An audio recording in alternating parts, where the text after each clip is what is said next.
ఆకాశవాణి ప్రాంతీయ వార్తలు చదువుతోంది ఎంట్రపాటి మాధవీలత.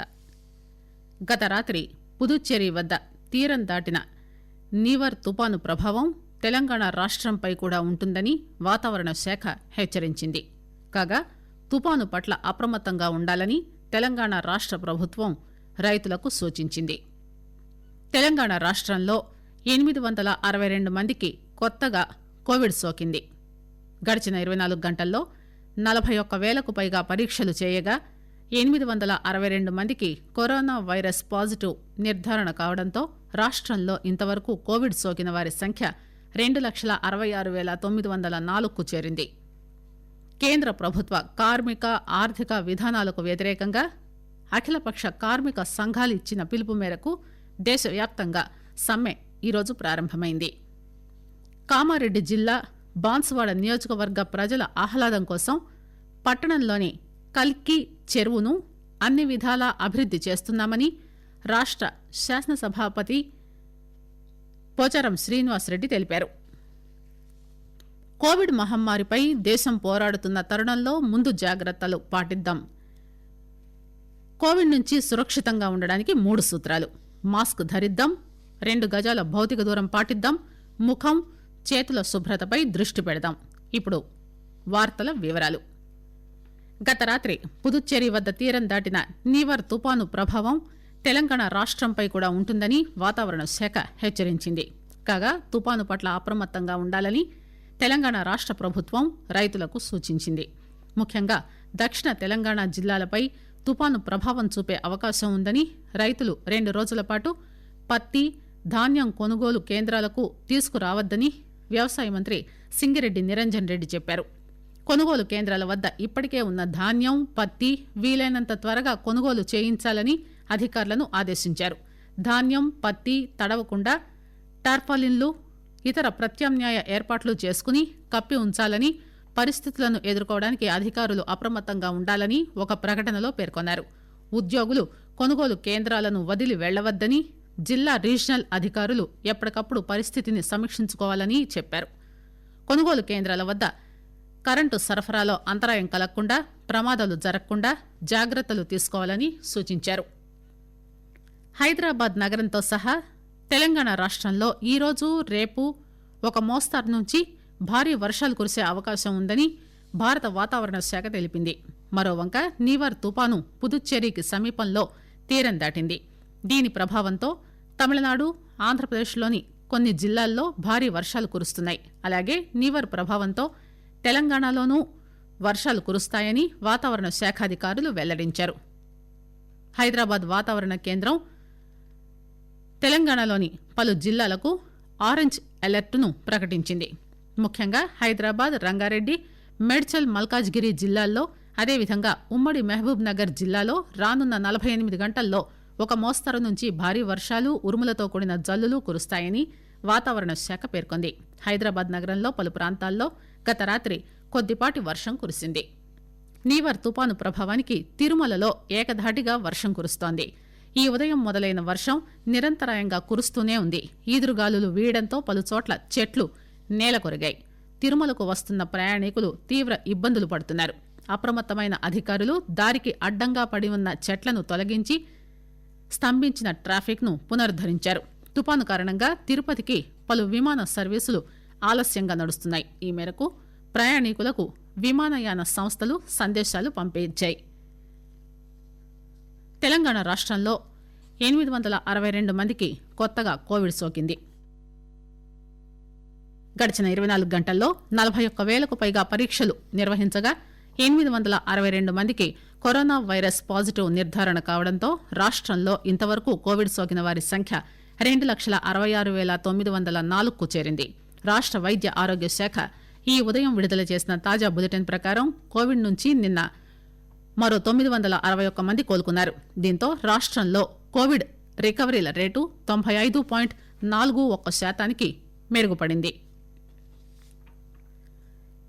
ఇటీవల కురిసిన వర్షాల కారణంగా పంట నష్టపోయిన యాదాద్రి భువనగిరి జిల్లా భువనగిరి మండలం సూరపల్లి గ్రామానికి చెందిన రైతు సామ కాంతారెడ్డి ఆత్మహత్య చేసుకున్నారు.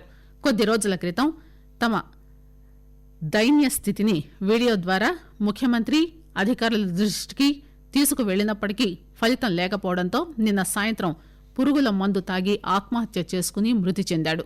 కాగా గతంలో రైతు తమను ఆదుకోవాలని కోరుతూ ముఖ్యమంత్రికి చేసిన వీడియో విజ్ఞప్తి ఇప్పుడు వైరల్ అవుతోంది.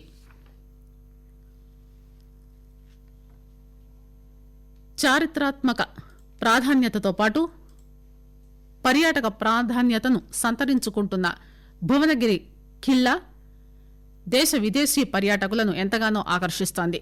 తెలంగాణ రాష్టంలోనే కాకుండా ఆసియా ఖండంలోనే ఒక ప్రత్యేకత సంతరించుకున్న ఏకశిల భువనగిరి ఖిల్లా గురించిన విశేషాలను ఇలా వివరిస్తున్నారు హెరిటేజ్ కమిటీ సభ్యులు జంపాల అంజయ్య. అలాగే తమ అనుభూతులను వివరిస్తున్నారు పర్యాటకులు. నా పేరు జంపాల్ అంజయ్య. నేను ఈ భువనగిరి ఖిలా వారసత్వ కమిటీ మెంబర్ ను. ఈ ఖిలాకి 1000 సంవత్సరాల చరిత్ర ఉంది. రోడ్డుపైన ఎన్నో చూడవలసిన దృశ్యాలు ఉన్నాయి. ఇతర దేశాలతో కాకుండా మన రాష్ట్ర ప్రజలు వాళ్ళంతా చూసి ఎంతో ఆనందిస్తున్నారు. మరి ఇటువంటి కోటని అభివృద్ధి చేయడానికి ప్రభుత్వం ఇంకా ముందుకు వచ్చేసి అభివృద్ధి చేయాలని చెప్పేసి కోరుకుంటున్నాను. My name is Rishabh Singh. I am from Lucknow and I came here to do trekking and rappelling, and they inspired us to learn from here so that we can do more rappelling and more adventurous stuff.